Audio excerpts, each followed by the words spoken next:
আমি নাবিলার বাবা, কিন্তু আসলে আমি পরিচিত হচ্ছে কাবিলার কাকা হিসাবে। আমাদের বাড়িওয়ালাটা যদি এরকম হতো, মানে এই একটা হাহাকার অনেকের মধ্যে আমি দেখি। ব্যাচেলার পয়েন্টে আমরা যে কটা শব্দ উচ্চারণ করি প্রত্যেকটা অমি ডিসাইড করে দেয়।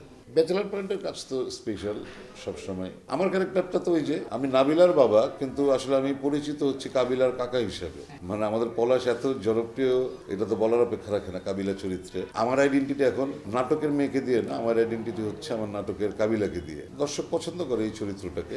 ঢাকা শহরে ব্যাচেলার হিসেবে থাকার এক্সপিরিয়েন্স আছে বা ছিল, তারা খুব পছন্দ করে। এবং আমাকে বহুজন বলে যে আমাদের বাড়িওয়ালাটা যদি এরকম হতো, মানে এই একটা হাহাকার অনেকের মধ্যে আমি দেখি না।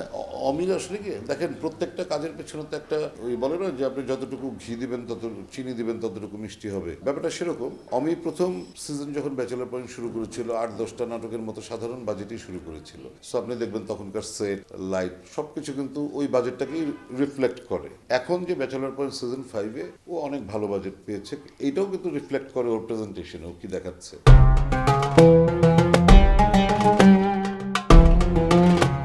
তো এইটা তো আমি অর্জন করেছে। সেটার কারণ হচ্ছে যে আমার কাছে যেটা মনে হয় যে আমি না গল্পটা শুট করার আগে অনেক আগে থেকে ওর আসলে গল্পের প্ল্যানিংটা থাকে। দাবা খেলার মতন ক্যারেক্টারগুলোকে সাজায় যে স্টোরিটা কোথা থেকে যাবে কই যাবে।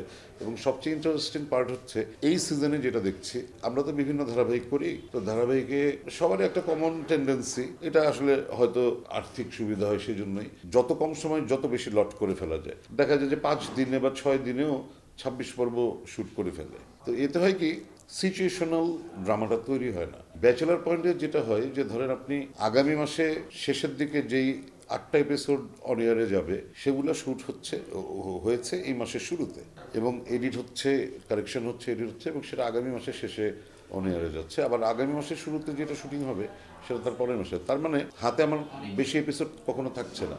আমি এই জন্য গল্পটাকে সবসময় কন্টেম্পোরারি রাখতে পারছি। এটা এটা এটা বিভিন্ন জায়গায় আমিও শুনেছি, না না এটা একদম ভুল। যেটা হচ্ছে যে ব্যাচেলার পয়েন্টে আমরা যে কটা শব্দ উচ্চারণ করি প্রত্যেকটা আমি ডিসাইড করে দেয়। মানে এটা হুট করে বলে ফেললাম ব্যাপারটা সেটা না। যেটা হয় যে আমরা রিহার্সাল করি তখন এই ডায়লগগুলি তৈরি হয়। যখন একবার তৈরি হয়ে যায় ওটা কিন্তু রিটার্ন হয়ে যায়।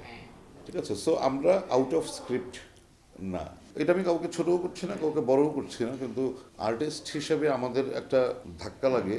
যেমন ব্যাচেলার পয়েন্টে যাচ্ছি, যেহেতু ও খুব ধরে ধরে কাজ করে, ব্যাচেলার পয়েন্টে দিনে সর্বোচ্চ 6টা সিন শ্যুট হয় পার ডে।